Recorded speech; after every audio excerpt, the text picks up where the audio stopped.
A rural community on New South Wales' mid-north coast is mourning the death of 63-year-old David Knowles, whose body was found inside his flooded home yesterday. David Knowles was a resident of Moto, just northwest of Taree, which has experienced record flooding. Emergency services are scrambling to locate 3 people missing across the state.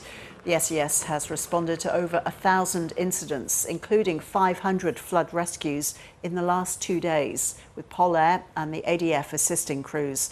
Authorities say David Knowles had been in contact with emergency services before his body was found.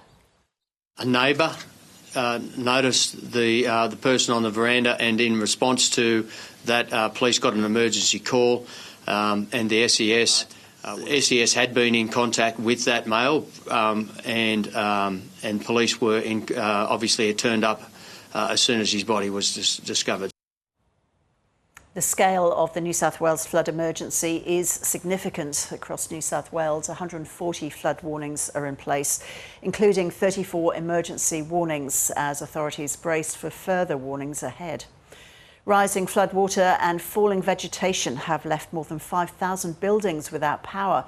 Homes, businesses and CBDs of towns across the state have become inundated as New South Wales braces for more heavy rainfall to come.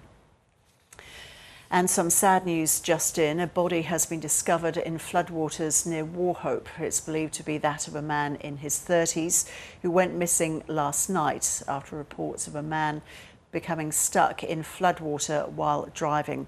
The search was suspended overnight after authorities couldn't find the man or his vehicle. We'll bring you more on this developing story as it comes in. Our reporter Claire Simmons joins us now from Maxville in the Nambucca Valley. Hi there, Claire. So what can you tell us about the efforts to find the people who are still missing? Yes, tragic news about the gentleman in Wauchope, his body being found, but there are 2 others police have grave concerns for. A woman in her 60s from Brooklana on the Dorrigo Plateau drove into floodwaters last night. Her vehicle was recovered this morning, but she has not been located. There's also a 49-year-old man who in Nimboida, which is southwest of Grafton, went for a walk alongside floodwaters, the flooded Arara River there at Nimboida, and hasn't returned home. So those 2 people they are still searching for, but there's been no sign of them as yet, Ros.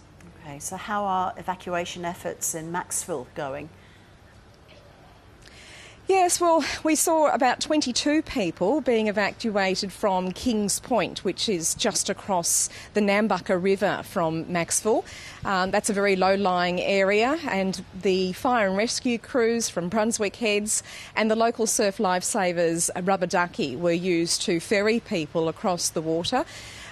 We saw a lot of people come across, many of them travelling with their pets in the boat, including a small litter of 5 miniature Dachshunds, which was a moment of small joy. But we did talk to people who's described this as a much worse flood event than the 2021 recent floods, but thankfully lower than the events in the 70s and 50s.